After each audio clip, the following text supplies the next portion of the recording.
আবার স্বাগত আমার একটা নতুন ব্লগে। রান্নাবান্না করে আজ একটু ফেস প্যাক লাগিয়ে দিয়েছিলাম, পেঁপের ফেস প্যাক। তারপর ফ্রেশ হয়ে নিলাম। আজকে ছিলাম শারদা মায়ের জন্মদিনে একটা মাতৃ সম্মেলনে। সেখানে একজন এসেছিলেন, তার নাম হচ্ছে জীবন মুখোপাধ্যায়। উনি ওখানে বক্তৃতা দিতে এসেছিলেন। এটা ছিল রামকৃষ্ণ বিদ্যাপীঠ বিদ্যা মন্দির, আমাদের গ্রামে রামকৃষ্ণ বিদ্যা মন্দির স্কুলে উনি বক্তৃতা দিতে এসেছিলেন। ওনার বক্তৃতা সত্যি খুব মুগ্ধ করেছে, খুব অনুপ্রাণিত করেছে, খুব সুন্দর বক্তৃতা দিয়েছিলেন। খুব ভালো লাগলো ওনার এই 2 ঘন্টা বক্তৃতার সময়। 2 ঘন্টা সব কিছু শেয়ার করতে পারিনি, কিছুক্ষণের জন্যই করলাম ভিডিও।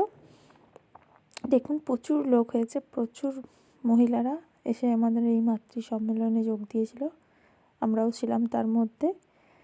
আমাদের যেতে একটু লেট হয়েছিল, একদম লাস্টের দিকে গেছিলাম। তারপর বাড়িতে এসে একটা টিকটক করে নিলাম।